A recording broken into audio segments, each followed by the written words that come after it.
Peace and Pan-Africanism, peace and Pan-Africanism. Peace and Pan-Africanism, peace and Pan-Africanism.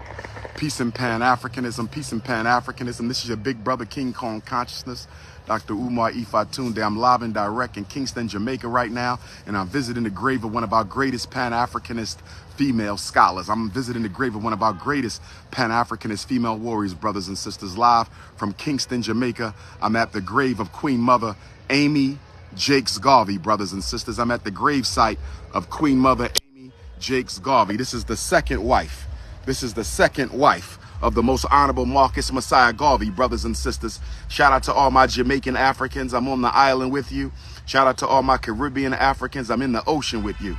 Peace and Pan-Africanism to my continental Africans. Peace and Pan-Africanism to my Canadian Africans. Peace and Pan-Africanism to my South American Africans, my Central American Africans, my Africans in Asia, Australia, my United States Africans. That's right. My Texas Africans, my New York City Africans. Yes, indeed. My California Africans, New York Africans, Jersey Africans. I'm at the gravesite of Queen Mother Amy JACQUES Garvey, brothers and sisters. Let me tell you a little bit about Queen Mother Amy JACQUES Garvey. This is the second wife of the most honorable Marcus Messiah Garvey. First of all, let us be clear about one thing. You would not know the works of the honorable Marcus Garvey had it not been for Queen Mother Amy JACQUES Garvey. This is the woman who compiled the philosophy and opinions of Marcus Garvey, volume 1 and 2. Queen Mother Amy JACQUES Garvey compiled the philosophy and opinions of the most honorable Marcus Garvey while he was in prison, brothers and sisters, in the Tombs prison in Atlanta, Georgia. Queen Mother Amy JACQUES Garvey rushed and put together all the speeches and all the writings and all the letters and all the opinions of the honorable Marcus Messiah Garvey, and she put that into a book, the Gold Book, the philosophy and opinions of the honorable Marcus Messiah Garvey, to raise money for his trial, the trial that he should not ever have had to undergo due to the fake and false charges, the fraudulent charges put upon Marcus Garvey in the UNIA by none other than J. Edgar Hoover. That's right, none other than J. Edgar Hoover in the FBI. This was COINTELPRO before COINTELPRO. Remember, the first full-time black FBI agent was hired to infiltrate and take down the most honorable Marcus Garvey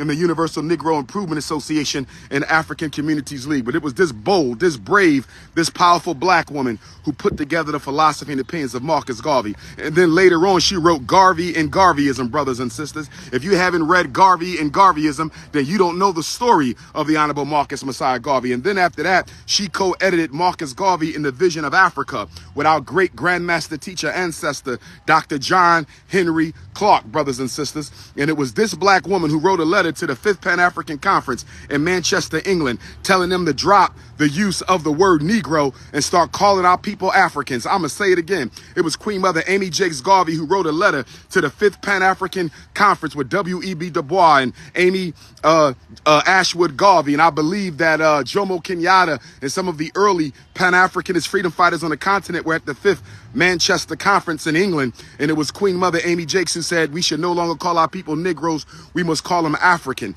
That the Marcus Garvey never wanted to call our people Negroes, he wanted to call them African, but our people wasn't ready to be called African. They'd rather be called Negroes back then, just like many of you now would rather be called black than called African.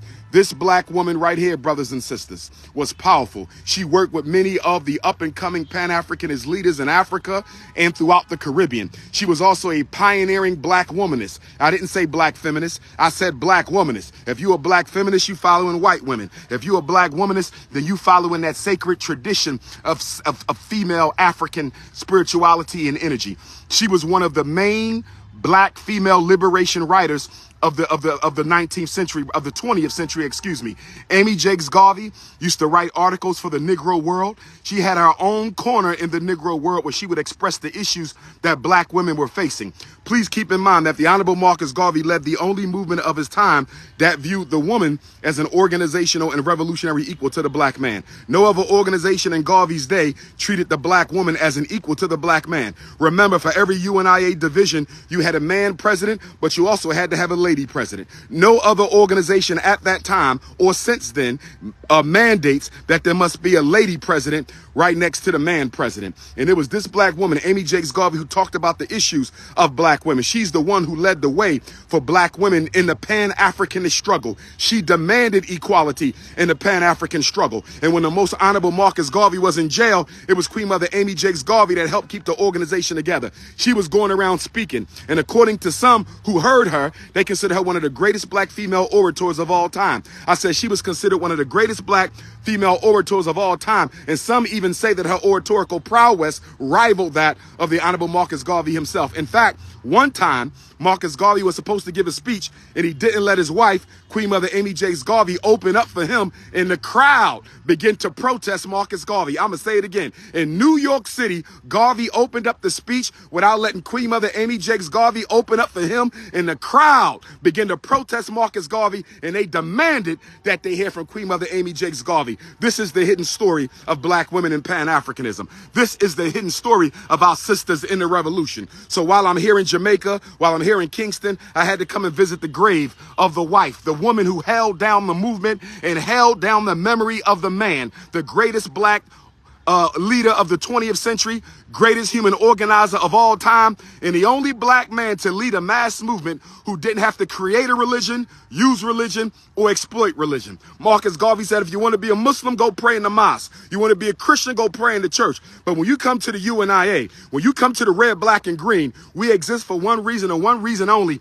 and that's for nation building, for the complete and total unqualified, unquestionable liberation and emancipation of African people, brothers and sisters. So I just needed to show y'all this, and the red, black, and green flag is waving right here, brothers and sisters. And this shrine was dedicated by the two sons of Queen Mother Amy Jakes Garvey and the Honorable Marcus Garvey, Dr. Julius Garvey, who died a few years ago. He joined the ancestors from Florida approximately 2 years ago. And Dr. Julius Garvey, who's a thoracic surgeon up in New York City to this day, at whose speech I was at the Delaware State HBCU a couple months ago down in Delaware. So brothers and sisters, the struggle continues. Amy Jakes Garvey, we want you to know that we are here with you. Queen Mother Ancestor, that the war not over. We need you to come and fight with us. You need you to come and stand with us. We need you to inspire us, to give us the vision, give us the mission, and give us the power. Oh yes, brothers and sisters, I'm in the land of Samuel Sharpe. I'm in the land of Paul Bogle. I'm in the land of John Brown Russworm. I'm in the land of Nanny of the Maroons, of Peter Tosh, of Bob Marley. Oh yes, I am in the land of Bookman. The initiator of the Haitian Revolution was a Jamaican African, brothers and sisters. I'm in the land of the most honorable Marcus Messiah Garvey. Peace and Pan-Africanism.